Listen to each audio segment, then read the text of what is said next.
Well, hello again. We're on part, what is this, 49, I think?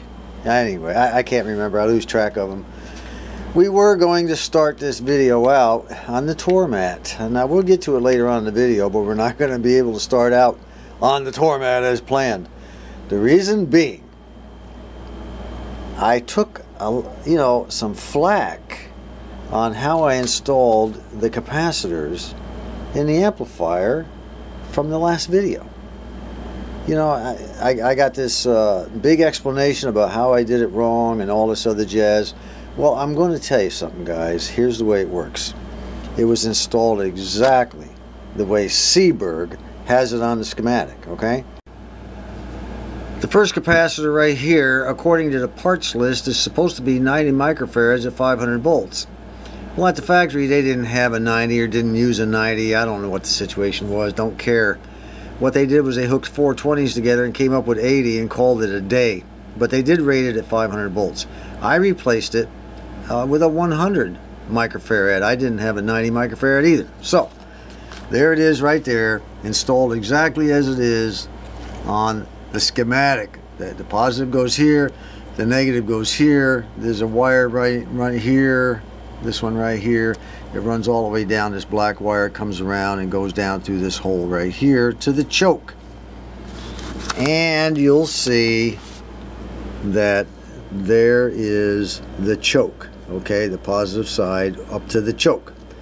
And there's another wire that runs somewhere else here. It goes out through the mess. But that is installed exactly the way it's supposed to be per the schematic. The next two values were actually next three values we had here. This was a 40. This is a three-part can, a C, 130, 135A, B, and C. And it was a 40, a 30, and a 30. That's per the parts list. Now already someone had installed previously a brand new capacitor. That's a 47. So I decided to go ahead and leave that in there in place of the 40. And then instead of installing two 30s, which I didn't have, I installed two 33s, okay, which would take the place of this 30 right here and this 30 right here. And there's our 47, and they're all connected to ground, okay, which is exactly what this does here. This wire here comes around, connects it to ground right there. And this one here has the ground connected over here to the chassis, soldered to a tab on the chassis. That, ladies and gentlemen, is the way it's supposed to be per the schematic. Any complaints, write Seeburg, okay? I don't know about frequencies and all this other crap that's going to be affected by this. It doesn't matter.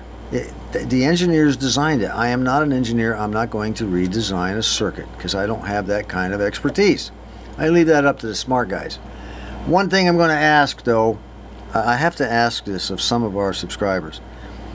As soon as I do something like this, there's an immediate reaction. It's almost knee-jerk where someone will jump in and say, oh, well, this is wrong and that's wrong.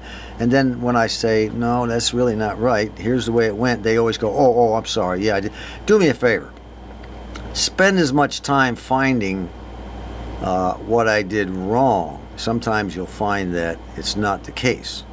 Spend as much time making sure you're right as I do in preparation to do these sorts of things. Now, I'm going to make mistakes and you're going to make mistakes, but sometimes it's the same persons over and over. Oh, that's not right. This isn't right. Hey, spend the time required, and if in fact you do in the end determine that, hey, that really was maybe wrong, then contact me. Just don't throw it up there and then I have to spend the time to correct it and tell you, oh no, here's the situation, there's the situation. And this applies to any channel, not just mine. I've seen so many channels where I'll look at the comments and someone will throw something out there and then the guy who has the channel has to stop and say, no, here's the way it really is. Don't do that. Put as much time into your fault finding as we do trying to get it right, and neither one of us will make that many mistakes. Not that we're perfect, and we will make mistakes, okay? That's all I'm asking, I am not a genius, and I'm not here to teach you anything. I'm showing you the way I do it. Matter of fact, at the end of every video I do, at the end of every series, I always say, this is the way I do it. The rest of you are expected to do better. And that's what I mean, okay? I am not a perfect electronics repair restoration guy. Never will be. There are some out there, you know, they want to go into this thing in so much depth and detail. This is old electronics, guys. There's so many tolerances. I've seen stuff operate where resistors were less than half what they're supposed to be, or 3 times what they're supposed to be. Capacitors, same way. Just in terrible condition, the thing just keeps on humming. You know, look at Shango. There's a guy out there named Shango066. This guy went out into the desert one time and picked up a transistor radio. It looked like it had been out there for 4,000 years, took it home and got it playing. Basically with the exact same parts that were in it. I saw him repair a TV here the other day and get it operational. You wouldn't believe what that thing looked like if you haven't seen that. So, you know, if everything has to be absolutely perfect in your world, it's not going to happen here. All right? It's just not going to happen here. And you look at stuff that Shango resurrects, and you'll understand what I'm talking about. Absolute perfection is not always required. And I'm going to tell you something else. A frequency here and a frequency there, you think I'm going to hear the difference? Most people don't care what the difference are. If they hear something and it sounds great, they're happy. But, you know, there's always someone out there, oh, well, you know, you didn't get that last couple bits of frequency. Give me a break. That's not what we're here for. We're here to restore and try to make things operate, you know, at least mostly as good as they did in the old days, okay? That's the end of this video. The next video we will pick up with the Tormat. I was going to do it this time, but I'm not. See you next time. This is John.